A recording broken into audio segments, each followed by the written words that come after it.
CBS Austin News starts with breaking news. Breaking right now, a police officer shot and killed in a SWAT standoff in San Marcos. That shooting happened just about an hour ago. CBS Austin's Adam Hammonds is live at the News Now desk. Adam, we're looking at this live picture. What do we know happened right now?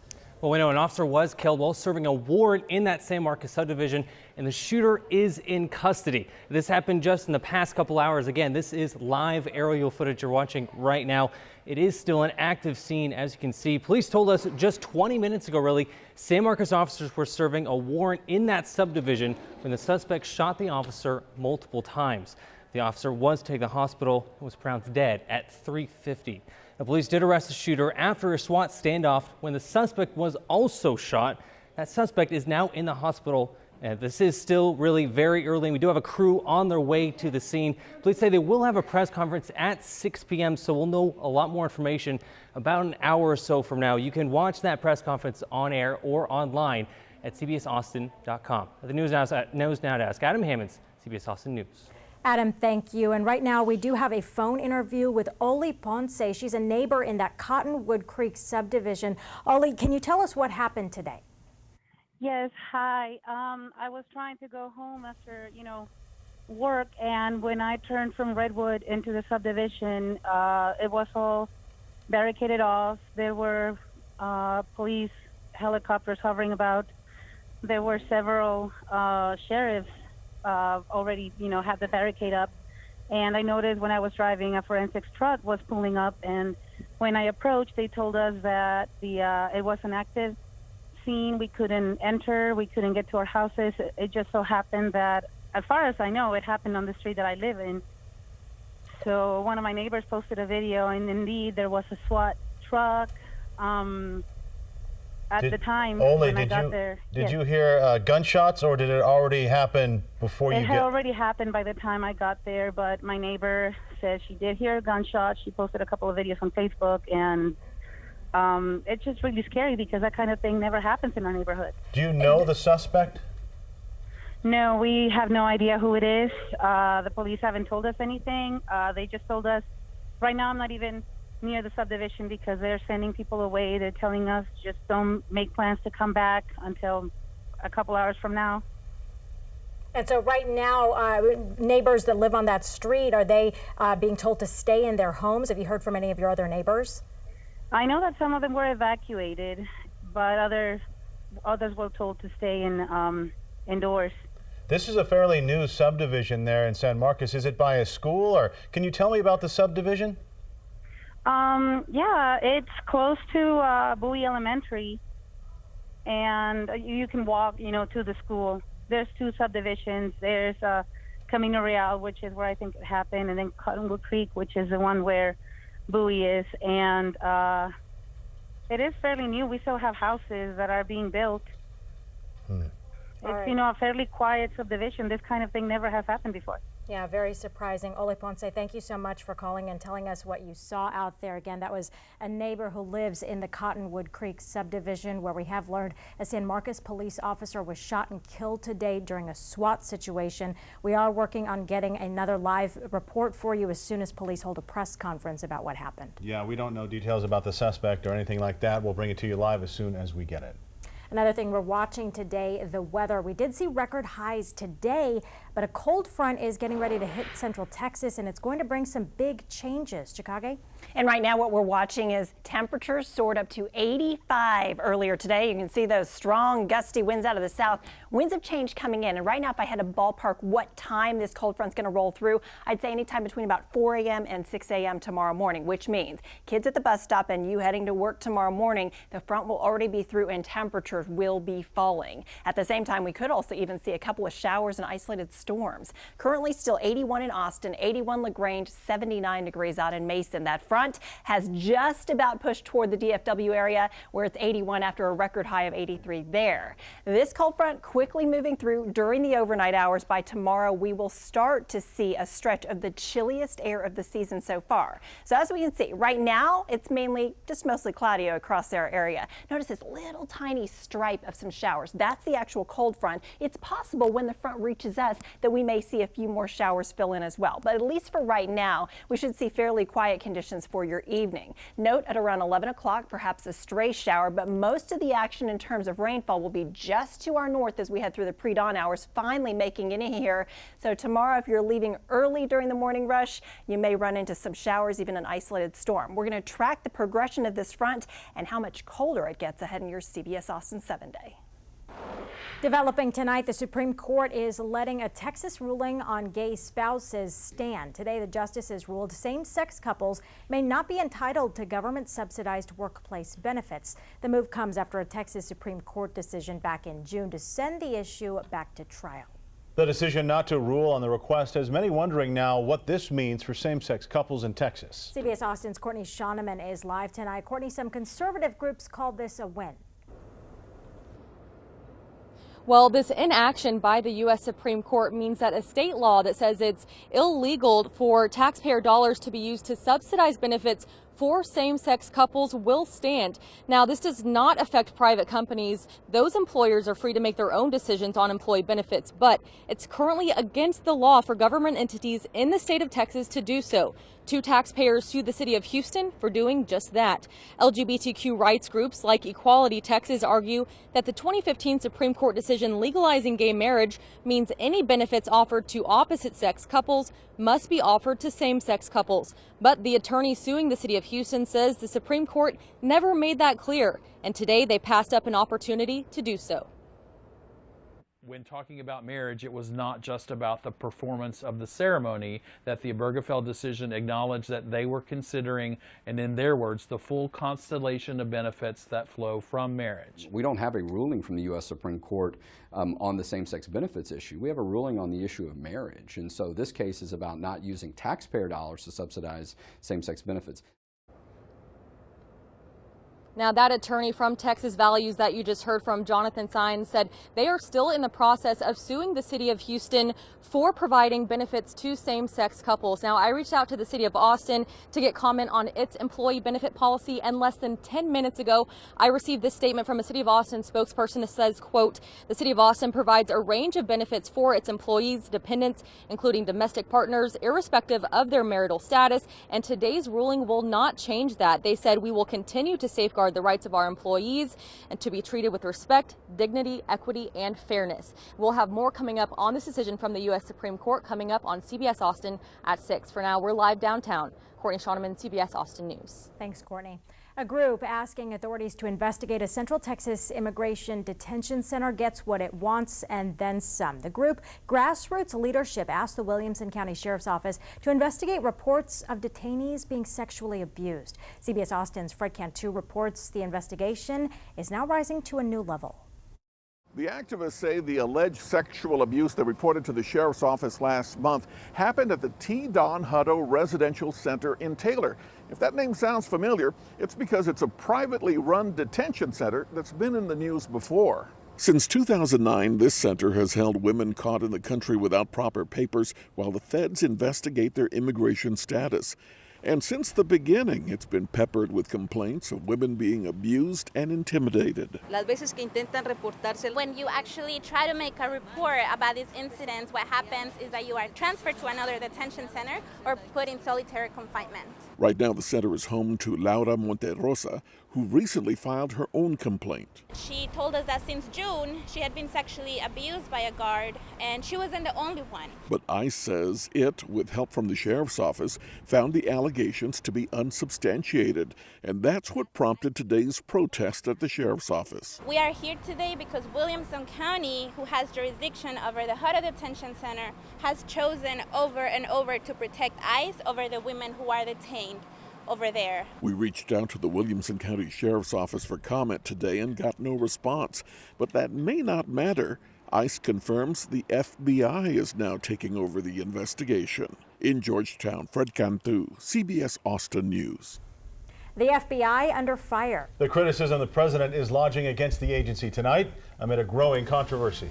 And we continue to follow breaking news tonight. A San Marcos police officer shot and killed in the line of duty. This is a live aerial look at the Cottonwood Creek subdivision where it happened. We'll bring you the very latest coming up.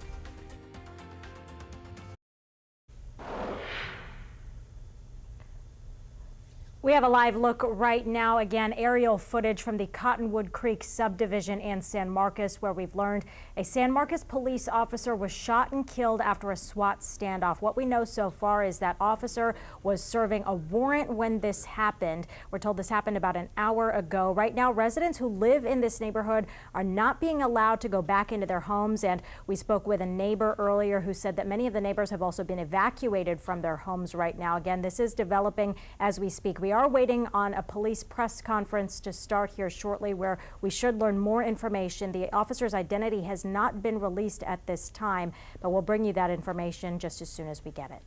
The president formally endorsed Alabama Senate candidate Roy Moore today. A White House spokesperson confirms the two spoke on the phone today and discussed the state of the race and the president's endorsement. President Trump's support comes despite allegations Moore sexually assaulted teenage girls decades ago, including one who said he molested her when she was 14. The Supreme Court is also allowing the third version of the Trump administration's travel ban to take effect. Legal challenges to the ban will still make their way through the courts. The ban applies to travelers from Chad, Iran, Libya, Somalia, Syria, and Yemen. Lower courts had said people with a bona fide relationship with someone in the U.S. could not be kept out. Military exercises in the Korean Peninsula. What U.S. forces are doing to prepare for a possible attack amid growing tensions with North Korea. We're following breaking news out of San Marcos, where a San Marcos police officer was shot and killed while serving a warrant. That's all we know at this time. We're waiting a press conference at 6 o'clock to find out the officer's name and the circumstances surrounding this shooting. We are following this breaking development on air and online at cbsaustin.com. American and South Korean troops have started a massive training exercise amid rising tensions in the area. 12,000 U.S. troops are taking part in simulated missions with South Korean forces. Operation Vigilant Ace is an annual drill, but with tensions so high, there is even more focus on the exercise now. China and Russia called for it to be postponed, but South Korea's Air Force says it's vital to rehearse operations with the U.S.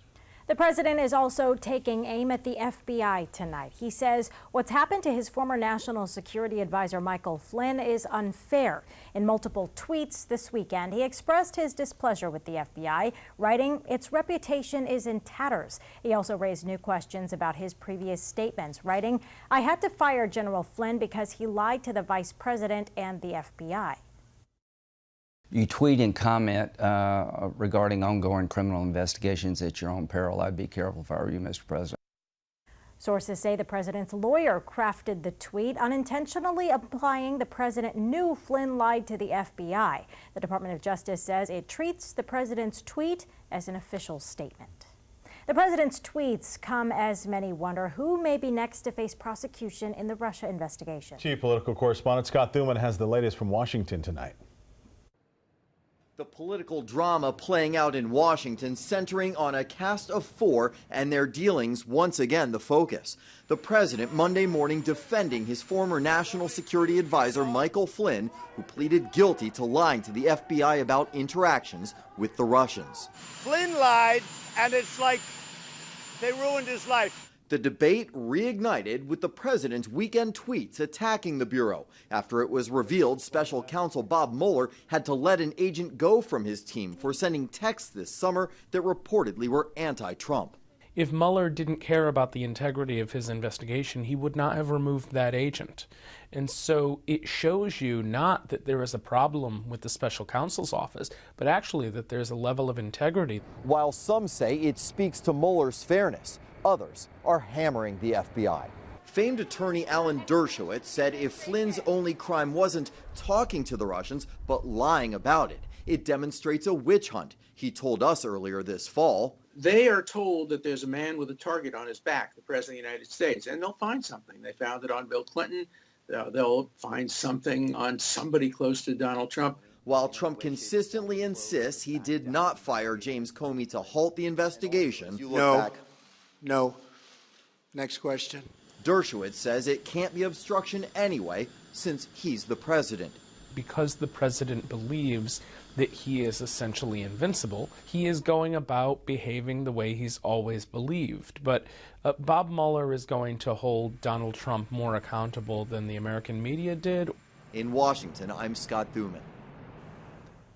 We are getting more details and clarification about the deadly shooting in San Marcos today. We first thought it was at the Cottonwood Creek subdivision. There's another new subdivision right next to it called El Camino Real subdivision. That's where the shooting happened. El Camino Real is a new division right next to Cottonwood Creek. Police are there investigating an officer-involved shooting. The officer is dead tonight. We are waiting word from San Marcos Police tonight at 6 o'clock.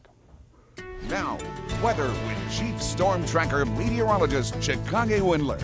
What a day. A lot of people outside have been saying, what month is it anyway? Temperature soared to 85 degrees, breaking a record from 1977 of 84. ABIA also soared to 85, breaking its record of 84 degrees. Notice a little glimmer of sunshine here as we look ahead to our sunset from our island cam. Sunset is at 5:30. Look at this now because you may not see sunshine for a couple of days the way things are looking. Here's the bottom line. The cold front coming in tomorrow morning, anytime between about 4 a.m. and 6 a.m. for the Austin area.